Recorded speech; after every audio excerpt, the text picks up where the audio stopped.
All right, Invincible, Star Wars stuff. Let's just get right into it. So I saw Invincible. I was a little bit late on this for both halves of it because they released half of it at the end of last year and then the other half not too long ago. And so this is sort of going to be a review of kind of just the second half because I forgot a lot about what happened in the first half, but I do remember liking it. Um, I liked season one a lot. I think season one's better than this, but I do think this is really good. I think that the approach of splitting it in half kind of killed the momentum of it, and that had the show been released all together, people would be talking about it as much as season one. I do understand that they did it most likely because people were asking when Invincible was coming out, and it had been quite a while, like 2 years since season one, and they wanted to get it under the wire of 2023. But I think if they had waited into 2024, it would have been a lot better for the show overall. I liked what they did with the characters. By the way, before I watched this, I did also see the Adam Eve special that they did that was like an hour long, and I liked that quite a bit. I think it really helped to give some context to her character, and they actually do reference her past in this show that we see in that special. Unfortunately, the way it's organized on Netflix now is now at the end after season two. If you haven't seen any of Invincible, watch Invincible season one, then that special, and then the second season, because it'll make much more sense. I don't know why they have it ordered that way. But I like the characters a lot. I think that it's really refreshing to have a superhero show that is focused on characters more than spectacle. Like, this show really, really cares about the characters as human beings. And I think when people are dismissive of superhero shows, unfortunately, this will get thrown in that category because they see people with capes and powers, but they're missing out on something that's, I think, really special and really character driven. And I don't think I can really blame people that do that, because a lot of superhero stuff nowadays is, it's not great. It doesn't feel really special and specific, and there's so much of it. Some highlights: I thought that the Karma Police needle drop in the first episode was absolutely spectacular. I wasn't expecting to hear it, and I don't know how much they paid for it, but it must have been a lot. But that sequence is great, and that's a scene that I keep watching over and over and over again.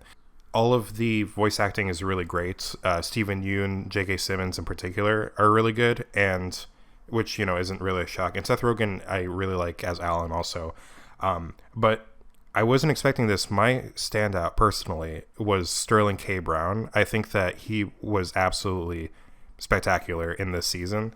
And I'm really fascinated by him as an actor, and I hope he gets into more mainstream stuff. I mean, he has done quite a bit of mainstream stuff, but I really want his career to take off because he's really great. He was great in American Fiction. That's the last thing I saw him in, apart from this. But I do think that a strength that this show has is that the voice acting isn't, for the most part, treated as traditional voice acting, and the characters are just acting. Like, they're just speaking like if you're watching a live action film, but it's not live action, it's animated. And they don't have to go big and zany like some cartoons do, which obviously, I'm not saying that that's a bad thing, but that's something about this show that I like a lot. That, all those like little whispers and nuances and tiny emotions are picked up, and it really carries through into the show and to the emotions of it all. I love the stuff they did with Omni-Man. I thought that was interesting. It was unexpected. It makes things gray. It muddies the waters. And I think that what they do with him is a really good way of differentiating him from other evil Superman characters like Homelander. It makes him complicated. And the scene after the credits of the finale, what he says there is just great. The only one that I'm not crazy about voice acting wise is Jason Mantzoukas as Rexplode. I think he's the only one that goes a little bit too big and cartoony, and it sort of takes me out of it. I was thinking of people that I would prefer in that role, and I know I might get shit for this because people really love Rexplode. That's cool. But I think that if he wasn't canceled or whatever, I think TJ Miller would have been a better Rexplode, because he can also go big, but also he delivers deadpan really in a really funny way. So I think that might have worked better for that character for me. And also it would have gone more into that realistic feeling of pretty much every other character in the show. Also, they changed Amber, her personality. She's much less like aggressive from she was in last season, and I think that I mean I know people were speculating. They were listening to the fans saying like, "Wow, she's kind of like I don't know, she's just unlikable," and so they make her much more likable in this season, and she's really cool. And then that situation with her and Mark gets resolved. It leaves things in a really interesting place for next season. I like all the elements they put into the multiverse stuff. I mean, I'm sick of multiverse stuff. I don't want to hear it ever again. But that fight itself was really cool. And, we got a little web slinger reference in there. That was a lot of fun. But, yeah, it'll be interesting to see where they go with this. I hope they take their time with it. And I'm sure it's going to be great. I think that this is a show made by people that really care about the characters. And I think that's the most exciting thing. And it's different from The Boys in that The Boys is really cynical and pessimistic, and what I like about this is that it has hope and optimism. I love The Boys, don't get me wrong, but it can get kind of tiring, and I feel like this show is sort of like if Sam Raimi's Spider-Man was rated R, like it still has that beating heart of hope, even if people die in horrific ways. Speaking of that though, most people this season that die don't actually die, and I wish the show would actually, kill off the characters. But, apart from that, it's not a big deal. That's a little nitpick. I think the show is really great, and I think that it balances all the characters really well. All the subplots are interesting. I like that it sort of feels episodic, and they go on like weird random missions, but those overall build to the emotional core of the journeys of the characters, and I think that it keeps the show refreshing instead of it being as serialized as it could be. So then moving on to Star Wars stuff. So firstly, I saw The Bad Batch season 3, and I'm kind of glad this show's ending because I was getting a little bit tired of it. I think that this season was pretty good. It stayed really focused. Some episodes were kind of I tend to prefer the episodes that don't have the Bad Batch. So, and this season does have a lot of the Bad Batch in it. I think that the Crosshair stuff was pretty good. He's probably my favorite character in the show. And I think the ending was okay. This was a series finale. And I'm not really going to miss the show. I think that this was sort of the perfect time to end. I mainly got criticism of the show, so it's hard to stay positive about it.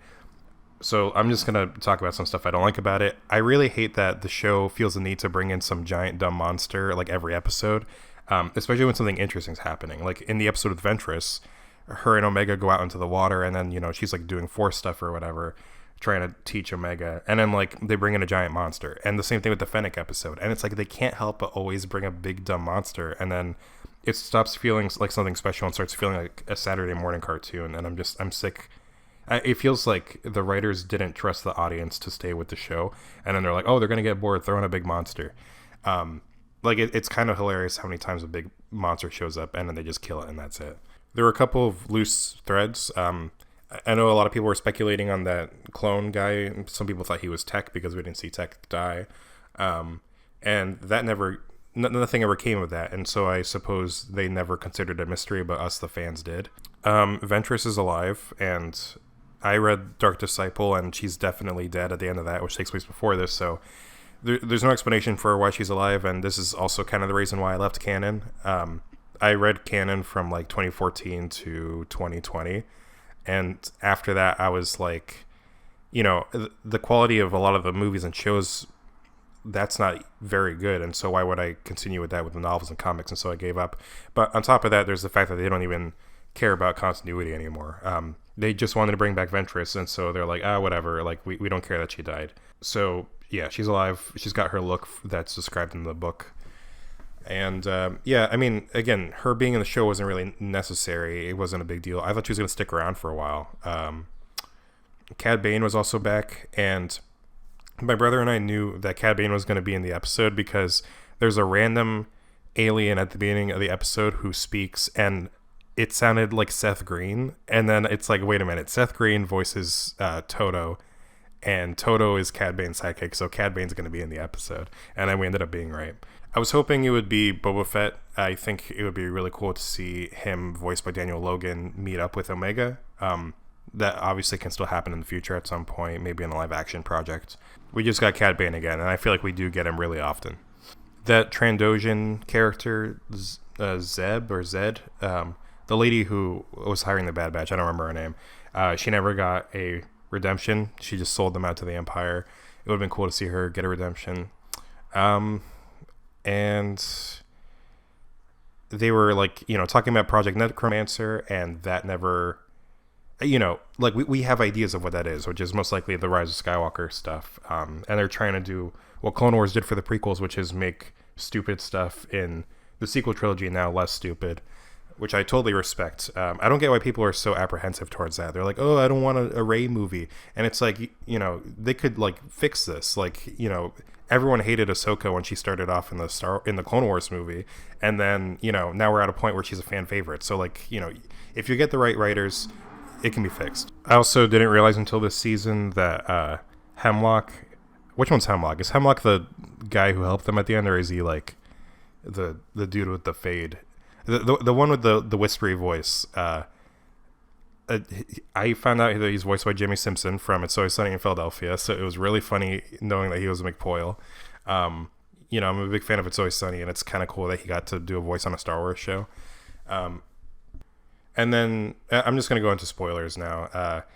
We get into the epilogue, and in the epilogue we see that Omega is an adult and that she's joining the rebellion.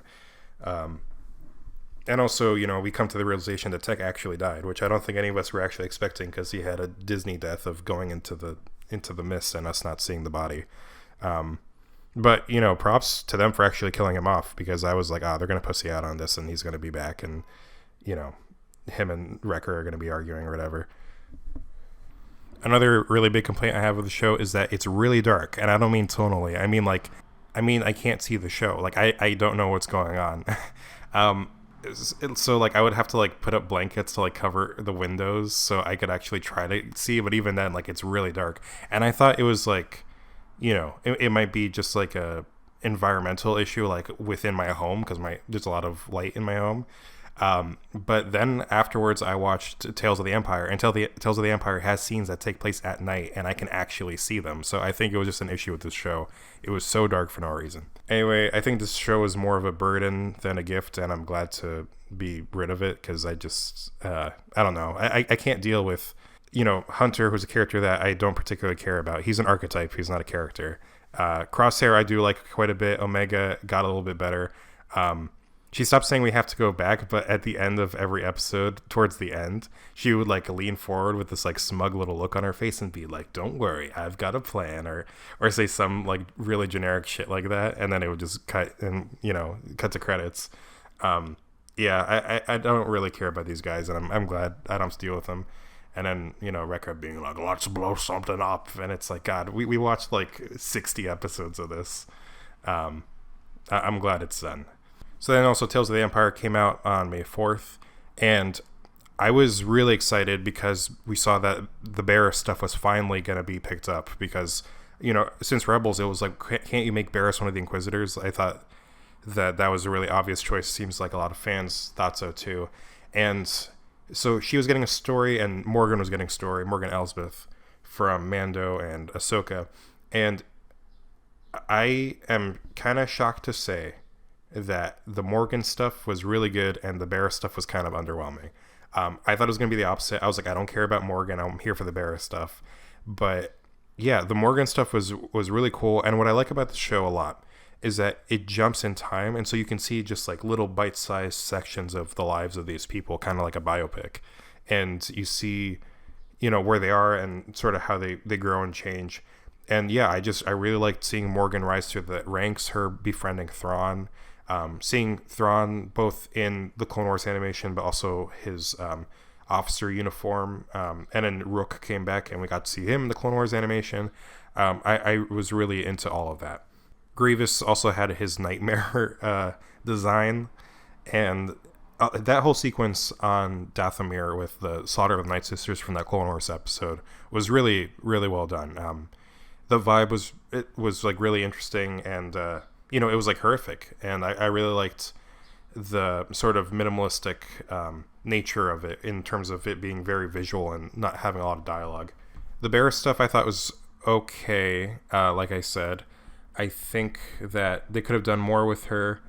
It's sort of like what I would have expected Barris to have gone through if she became an Inquisitor, except for the fact that I would have liked for us to get the hint that she senses that Vader is Anakin. I know some people thought she had a look when she was like bowed down or whatever. I don't know about that, but I mean, like, even if that's the case, I would have liked more focus on that. She goes to the Fortress Inquisitorius from Jedi Fallen Order and Obi-Wan Kenobi, and she gets trained. She goes to hunt down a Jedi with her friend who is from the comics, that Inquisitor. I remember her. And then episode 3, she's like this like old woman healer, or older woman. I don't know why she aged and then her friend didn't.